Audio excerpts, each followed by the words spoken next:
Top 3 turk seriallari. 3-o'rin Yer ostida. Haydar Ali Ceylanni sevadi. Uning uchun даже qamoqqa ham tushdi. Shunday qamoqdan chiqib qarasa, Ceylan umuman boshqa odamga turmushga chiqib ketgan. Mana sizlarga xiyonat. Ceylanni eri Bozo Turkiyadagi eng katta mafiyalardan biri va aynan u Haydar Alini qamoqdan olib chiqqan. Mana uka chiq, mana xotiningga men uylandim deganda, mana shu paytda Ceylanni bahonasini qarang.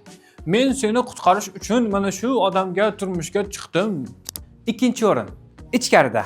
Mana shundayligida ukasini yo'qotib qo'ygan Sarp yillar davomida uni izlaydi. Katta bo'lib politsiyachi bo'ladi va uni topish uchun hatto mafiya orasiga qo'shiladi.